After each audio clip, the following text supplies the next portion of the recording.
Hello, Disney fans! Thanks for joining me again as I continue to share my thoughts on Once Upon a Time. We're up to season 2 now, and before I get into actually discussing season 2, I wanted to say that from now on, at least while I'm talking about Once Upon a Time, I'm going to be doing probably 4 videos per season, maybe 3. And the reason for that is when I was talking about season 1, I realized that there's just too many subplots in this kind of a series to really talk about it in a decent length video and have it not go on forever. So the only way to do that is to have more videos. It might seem like it's dragging on a little bit more that way. I hope I make it interesting for you. If not, give me comments, give me feedback. Let me know how I'm doing. I always welcome constructive criticism. I hope you share your thoughts on the things that I talk about as well, and give me your opinion. If you don't agree, these are my thoughts on it. Maybe my favorite character is your least favorite. Maybe I think that a plot hole was incredibly stupid, and you might think, oh, well, that's a really intriguing plot point. That made a big difference in how I perceive the show. This is really great. Let's get, some conversation going in the comments. So, season 1 ended a lot differently than anyone expected. This is a show about fairy tale characters being sent to our world with fake memories because they're under a curse. All of them knew before the curse was cast that Emma, the daughter of Snow White and Prince Charming, is supposed to break that curse. And I'm sure they all expected, as all the viewers expected, once the curse is broken, that's the grand finale of the series. Everybody's going home then, right? Well, it didn't work out that way as we saw in season 1. They're all still in Storybrooke, but at least now they know who they are. But they're left with a lot of questions. Does the Enchanted Forest still exist? Can we get back there? Do we even want to go back there?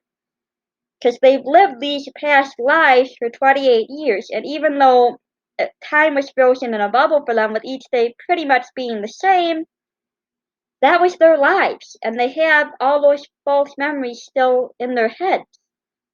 And they're dealing with that, like Prince Charming. Is he real? Is he still Prince Charming who defended the kingdom and led the fight against the evil queen along with Snow White, or is he David Nolan who can't even handle his love life?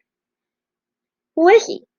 And I have to say, sorry to those of you who are Prince Charming fans, but I'm not, and I'll give my thoughts on that as the series goes, as I continue to review the series in general. Maybe not necessarily in this season, but you'll get my thoughts on him. And even though he makes a lot of big mistakes throughout the series, and he does some morally questionable things, I really like the talk he gives on this, on how they aren't either from the Enchanted Forest or from Storybrooke. They're both. David, Storybrooke David is weak, confused,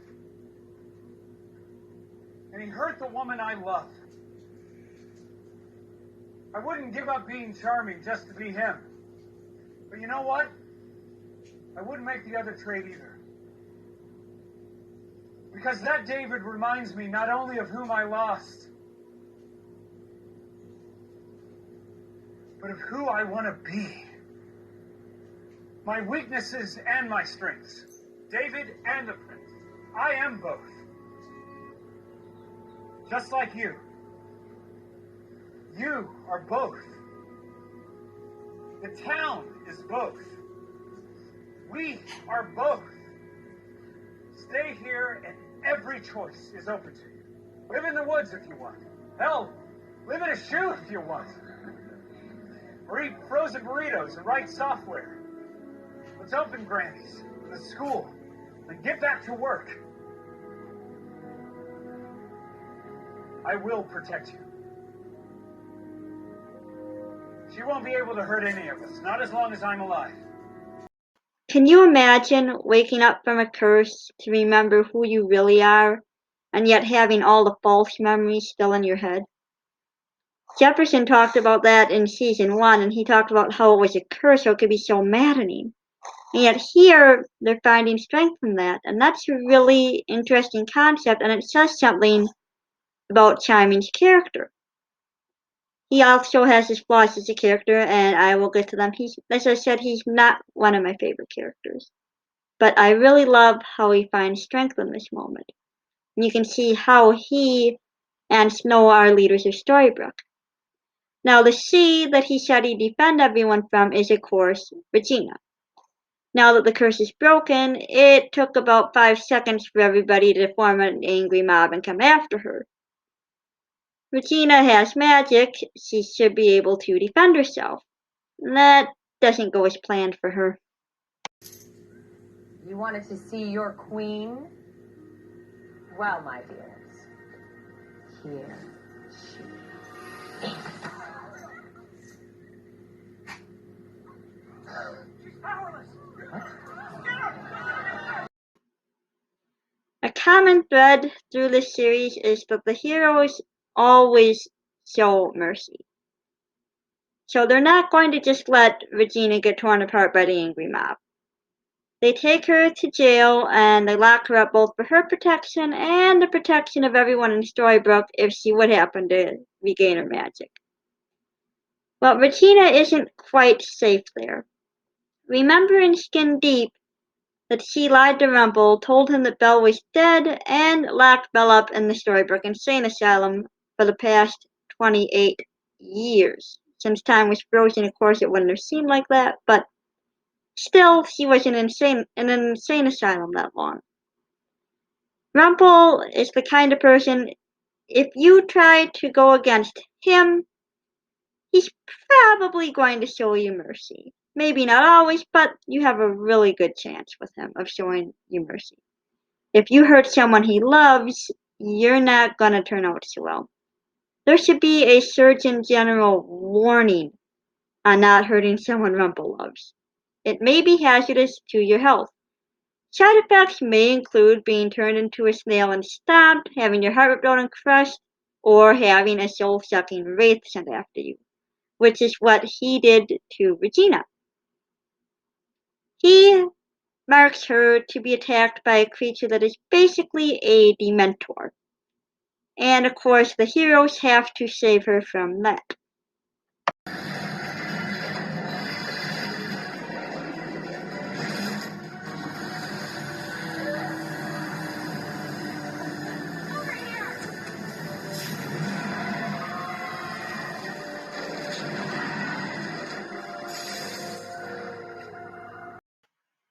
They've gotten rid of the Wraith for now, but they know the Wraith is going to be back. Regina's been marked. It's not going to let up until it finally succeeds in attacking her. They come up with a plan to send the Wraith through the Mad Hatter, Jefferson's hat.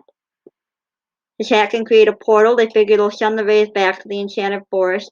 Can't do any harm there because they don't think there really is any Enchanted Forest left once the curse has been cast. Good plan, and it would have worked, but Emma gets caught up in the portal as well, sending her to the Enchanted Forest. Snow White isn't willing to be separated from her daughter again and jumps in after her. Charming tries to do the same, but he's unable to do that before the portal closes.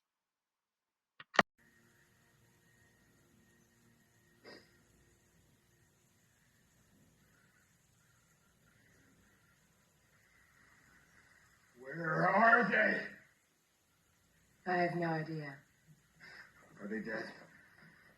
The curse, it destroyed all the land. Are they dead? I don't know. Killed you myself. What am I stopping you? You think you're some heroic prince? Please. Be nothing but the son of a shepherd.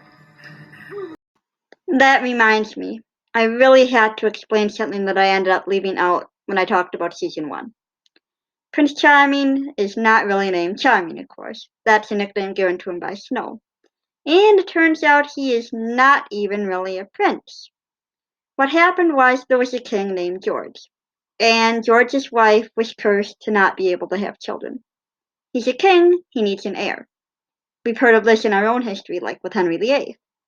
So, if you know the original fairy tale of Rumpelstiltskin, you know he makes deals in exchange for babies. George asked him to bring him a son. So, there was a set of twins, David and James. James ends up being the one brought to be the prince, and he grows up spoiled, selfish, arrogant, and that ends up getting him killed. By this time, his brother David has grown up, and of course, George still needs an heir. So George asks Grumple to bring David to him, pretending to be his own twin brother James. Not the greatest plan, but George isn't the greatest king either. So that's why Regina made the remark, "You're just the son of a shepherd." Now, Regina probably would have killed David then and there, given the history between them and what we've seen of Regina so far.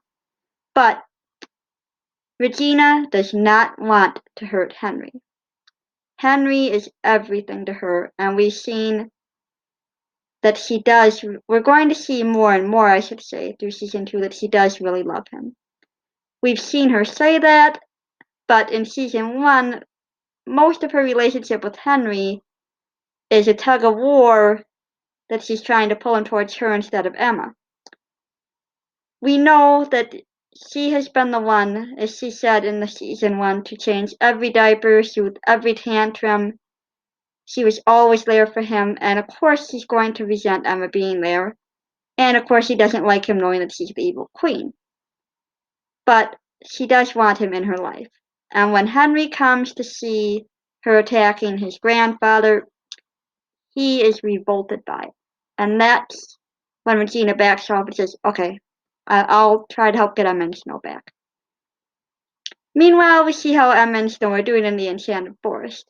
They run into Mulan and Princess Aurora, Sleeping Beauty. They aren't exactly thrilled to see them because when the Wraith came through, it attacked Prince Philip, the prince from Sleeping Beauty.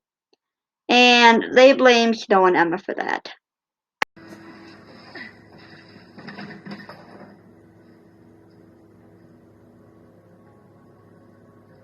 Mulan, what is that? That is what brought the Wraith here. That's what killed our prince.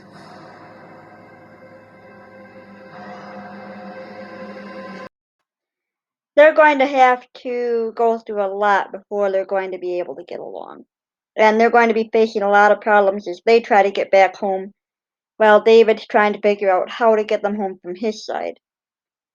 Speaking of problems, the dwarves found out if you cross the line, the town line of Storybrooke, you're going to lose all your real memories and be left with just your cursed memories.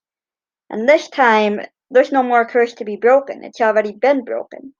So getting their memories back is going to be a lot harder. This causes a big problem for Rumple. Remember, his whole goal is to get to his son.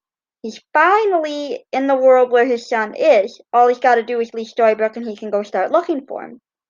And now, if he crosses the town line, he's not even going to remember he ever had a son.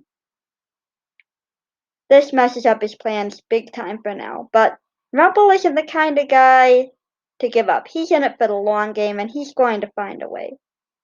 Speaking of plans, Regina is planning to get Henry back. He's been living with David since the day that Regina attacked David, and she really wants him back. Henry has been the one person since he lost Daniel that she felt any real feeling for.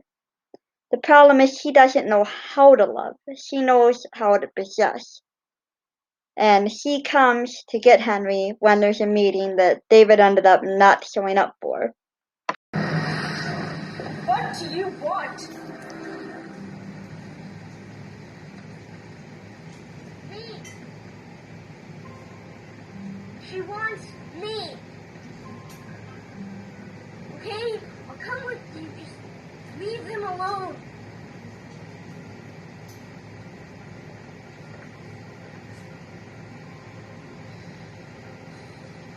That's my boy.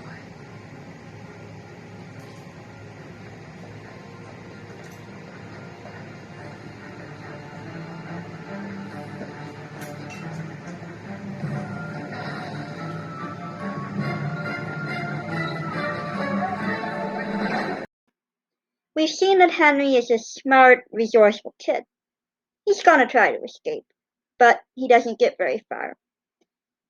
This leads to Regina talking to him after his escape attempt, and this gives us the scene that, in my opinion, is the start of Regina beginning down the road to redemption.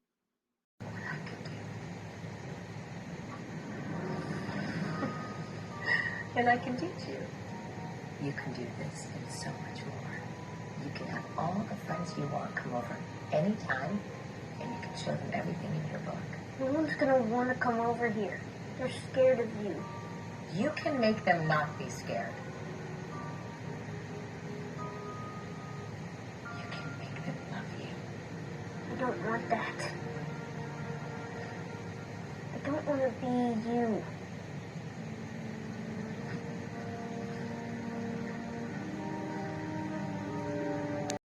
It's at this moment when Regina realizes she's become her mother, the exact thing she did not want to do. In fact, when Regina started to take magic lessons from Rumple, the major thing she asked him was, "Will I become my mother?"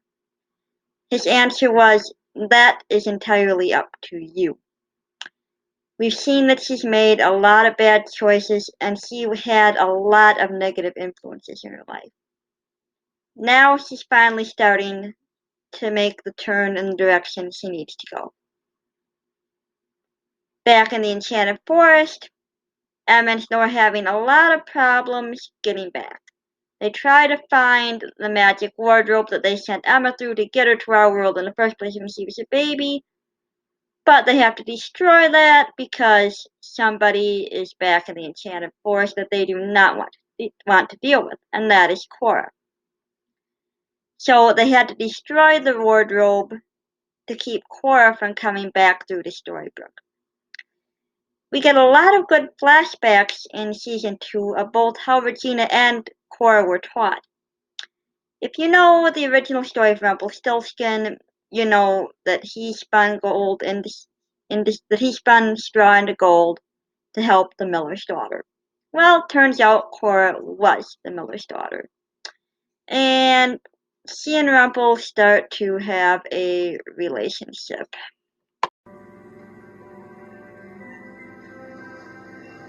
They made me kneel. I didn't do anything wrong. But they made me apologize. To a child. I realized no matter how good I was or how hard I worked, I was never going to be more than I am now. What do you want to do tonight? I want to make them bow. I want their kneecaps to crack and freeze on the stones. I want their necks to break from bending. Look.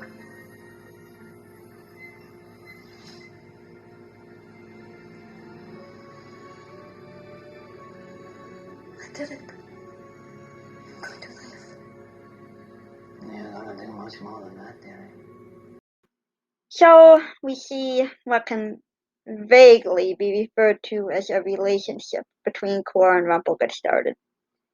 It's clear it's an infatuation, it isn't even close to love. The only reason Cora is showing any interest in Rumple at all is because he's the Dark One. You don't get to be much more powerful than that as a mage or a witch. So Cora wants power and she has to decide how she wants to get it. Does she want to stay with Rumple? Or does she want to marry Prince Henry and start to get royal titles for herself and for her children? We know which one she picks because obviously we know who Regina's father is. Cora rips out her own heart to keep from feeling love for Rumple. As breakups go, I don't see how it can get to be more painful than that for Rumple, to know that she did that just to avoid feeling anything for him. Rumpel has had a rough love life as it is, given his first marriage. So, yeah. Add this to the long list of reasons that I hate Cora. So, the wardrobe's been destroyed to keep her from coming through the Storybook. Emma and Snow know how evil Cora is, they're not taking the risk of her coming through. Well, there is another way to get to Storybook, and they meet somebody who's going to lead them to that way. Yeah, you're about to meet somebody who is another one of my not so favorite characters. I can't thank you enough for your kindness. Fortune, it seems, has seen fit to show me a favor. An island full of corpses. You're the only one to escape. How exactly did that happen? She attacked at night, slaughtering everyone in one fell swoop. When she started ripping out people's hearts, I hid under the bodies of those who had already been killed. Their new friend, and I use that term loosely, is not who he seems to be. We first meet him in the episode The Crocodile. We know that Rumpel and his wife have had a lot of marital problems. He's the so-called village coward, and his wife despises him for it. She spends a lot of her time in the local tavern, drinking and gambling, and she's run into some friends there, a group of pirates. Well, eventually one of Rumpel's neighbors comes and tells him, "Your wife's been taken by the pirates." Rumpel tries to go save her, and he ends up on the deck of the ship, and he meets this friend of Snow and Emma's. On your feet for the captain.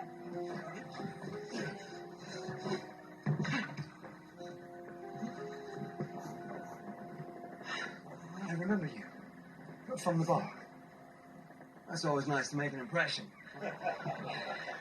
Well, my manners, we haven't been formally introduced. Killian Jones. Now, what are you doing aboard my ship? Oh, you have my wife. Well, I've had many a man's wife. So this is our introduction to Killian Jones. Pirate and everything that that word implies. He challenges Rumpel to a sword fight for Mila.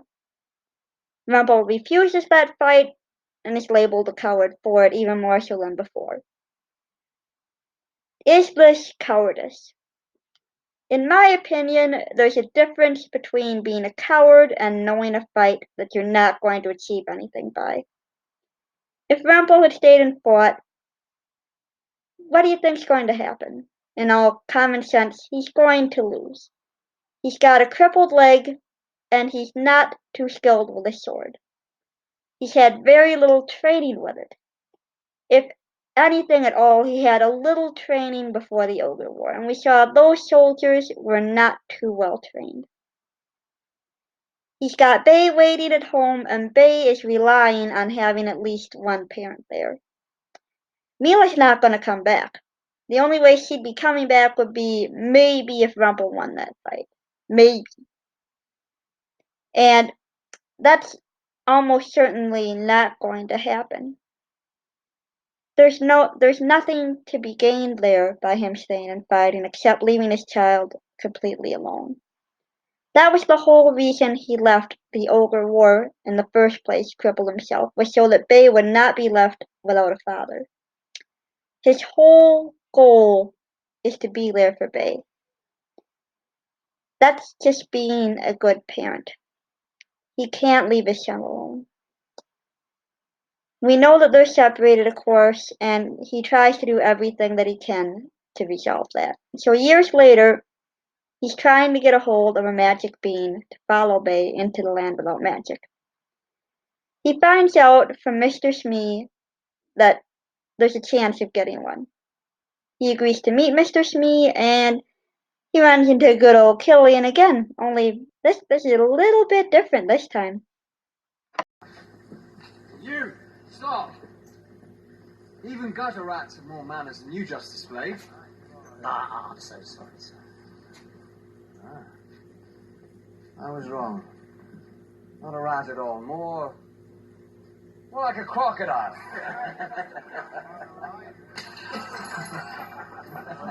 What's your name, crocodile?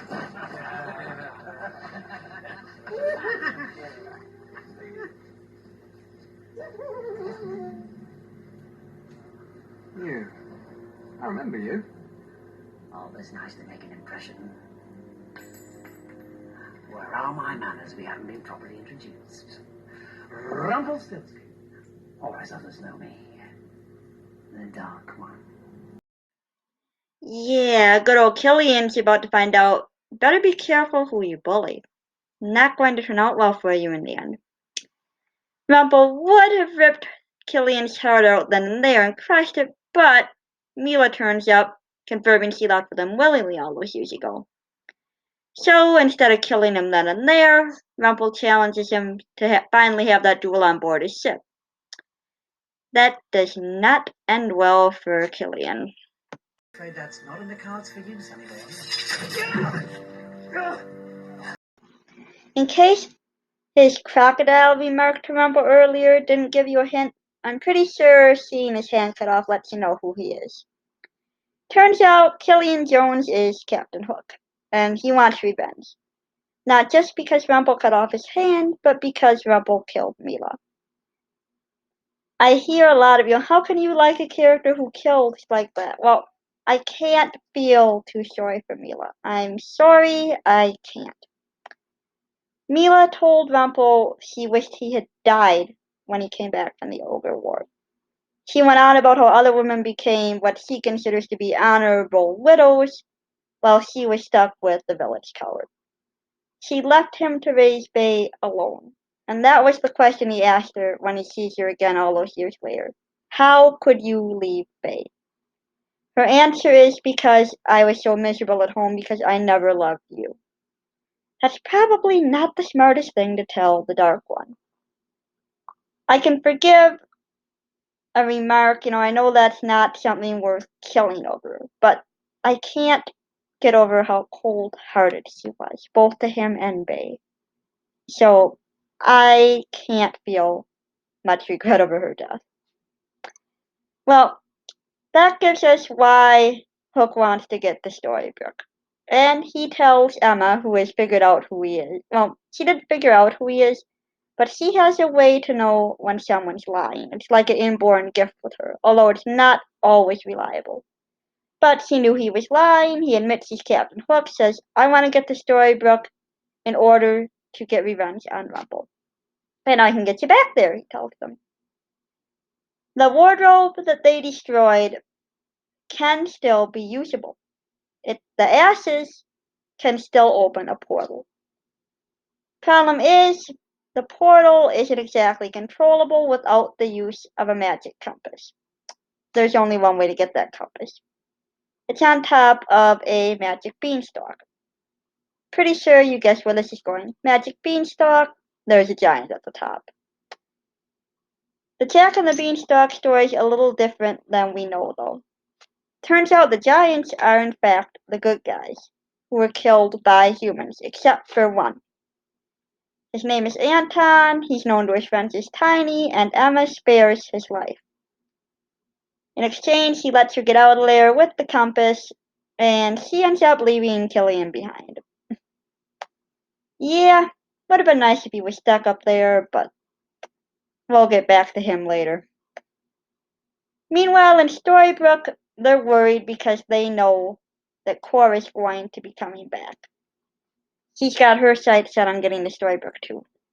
How do they know that? Because Henry has been having nightmares because he was under the sleeping curse after eating the poisoned apple turnover. He's met Sleeping Beauty because she was under the same curse and they meet in the world that they enter when they're dreaming. It's a terrible, flaming room and you get burnt there. It's very frighteningly real and it can cause serious damage. Regina doesn't want Henry hurt, of course. She goes to Rumple to try to find a way to help him. And this gives us one of the sweetest scenes, I think, with Rumple, where you see more of who he is beyond being the Dark One. This other world is tormenting my son every time he sleeps. I want you to give him something that will keep him from going there. Well, I'm afraid that's not possible. I can, however, provide you with something that will allow him to control his actions whilst in that world. And once one controls something, one no longer need fear it. A necklace? You wear this while you're sleeping. Once you control the journey, fear will stop. And then you can come and go as you please. Everything comes at a price with you. What do you want for this? For a house call. You couldn't afford it. But this is for Henry. This one's on me.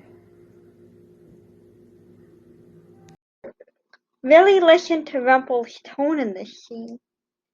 It's a soothing tone. It's the kind of tone a parent uses with a frightened child. This is the core of who Rumpel really is. He's a father. He's a caregiver. He loves kids. He talked about protecting all the children of the Frontlands from being taken to war when he became the Dark One, when he took on the Dark One's powers. He is a protector. That's his nature. He's looking out for Henry. I know this sounds ridiculous to some people, seeing the things that Rumpel has done, to call him a protector. But look at how he interacts with Henry here. He gives him something of great magical power for free. Now, for Rumpel to do that says a lot. We know that the first rule of magic is all magic comes with a price. There are no exceptions to that.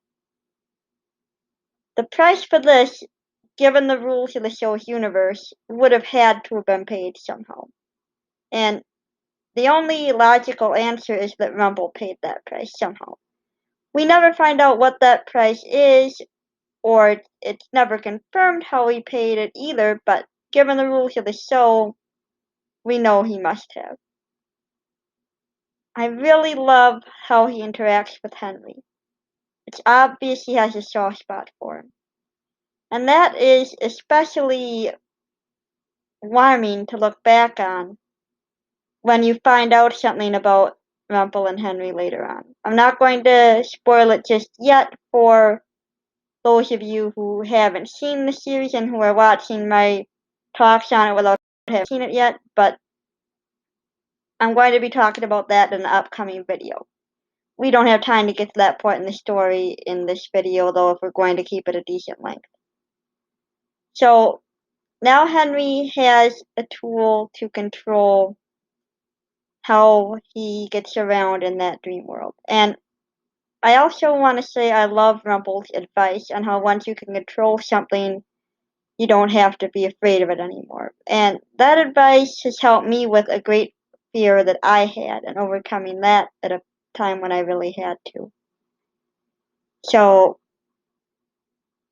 he not only gives Henry a great gift, but he gives him great advice. Now Henry's capable of going to that world between... Rumpel describes it as a world between life and death, and Henry can go there and he can tell Aurora what they need to know in order to defeat Cora. And we get another bit of a warm scene between Rumpel and Henry. All right, Henry. Just relax. And soon, you're going to drift off. What do I tell them? Just listen to my bedtime story, and all will be clear.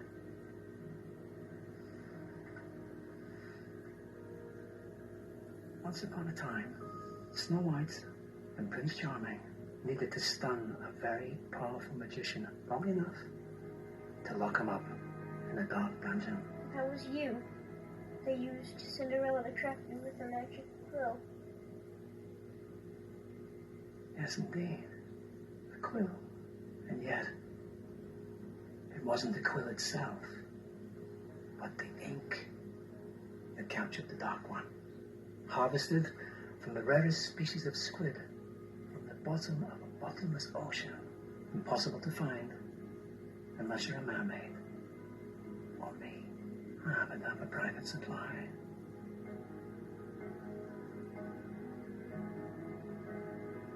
In my jail cell, that is where they will find it.